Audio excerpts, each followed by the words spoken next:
Hello there, my fellow truth seekers. Today, let us take a look at a common accusation pro-lifers face from their opponents, namely that pro-lifers just want to control women's bodies. Many slogans hurled by both sides of the abortion debate aren't actually as indestructible as they seem, and often a little bit of thought will expose the holes in the argument. This one is no different.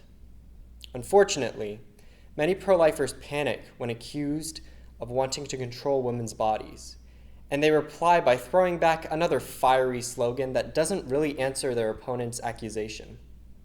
I want to take a look at some inadequate and cringeworthy responses pro-lifers give to this accusation and suggest a better alternative. The first cringeworthy response I want to take a look at is, "It's all about the babies, bodily freedoms to live.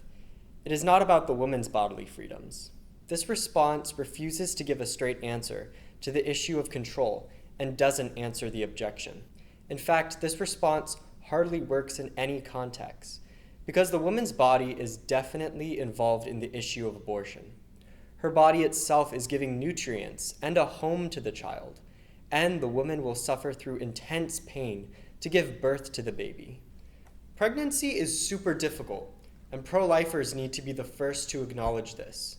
It's not just about the baby's well-being, it's also about hers. She's human too. Another cringe response is, maybe she should not have gotten pregnant if she did not want a child. While this is true in the cases of people choosing to engage in casual sex, not giving a second thought to the consequences, it fails to account for rape victims. This kind of response can cause rape victims to feel as though they have done something wrong. They have not. Rape victims are victims, and the pro-life community is the last group of people that should be adding to the trauma. Sometimes pro-lifers are caught off guard by the question of rape, and uncomfortable with the trauma, concede that abortion is okay in these situations because it wasn't an act of the will. However, pro-lifers need to understand the trauma of rape so that they can assist and comfort rape victims while still affirming the dignity of the lives inside the wombs of these victims. So what is the proper response to the pro-lifers just want to control women's body objection? To defend our efforts to make pro-life laws, we need to cut past the sugarcoating and get straight to the purpose of laws. Laws are meant to serve the common good. For example, when I'm at a stoplight and the light is red, traffic laws control me by commanding me to brake. We have those traffic laws to help prevent car accidents and give people the freedom to travel safely. We also have laws against domestic violence. These laws control family members and keep them from abusing other family members. Both of these laws serve the common good and are good laws. They work to reduce evils like car accidents and domestic violence.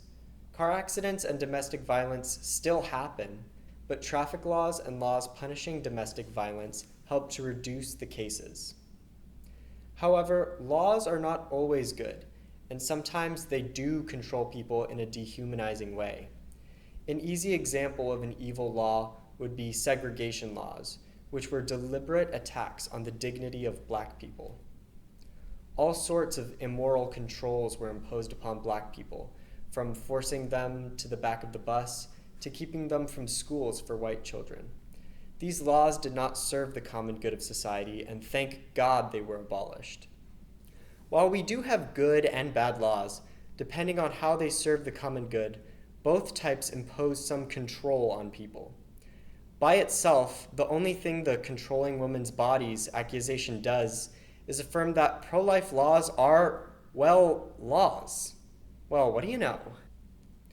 Those who use this slogan still have to explain how the controls created by these particular laws would harm the common good. The pro-life movement has its case for why these controls serve the common good. Just as anti-domestic violence laws reduce the number of children abused in their homes, pro-life laws reduce the number of unborn children abused in their mother's wombs, saving these children from the most horrible form of abuse, murder.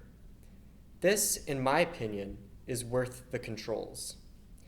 If a pro-choicer wants to convince me that anti-abortion legislation is wrong, They have to tell me why the controls of a pro-life law are different from the controls of laws that keep citizens from crashing into each other on the road or abusing their children in their homes.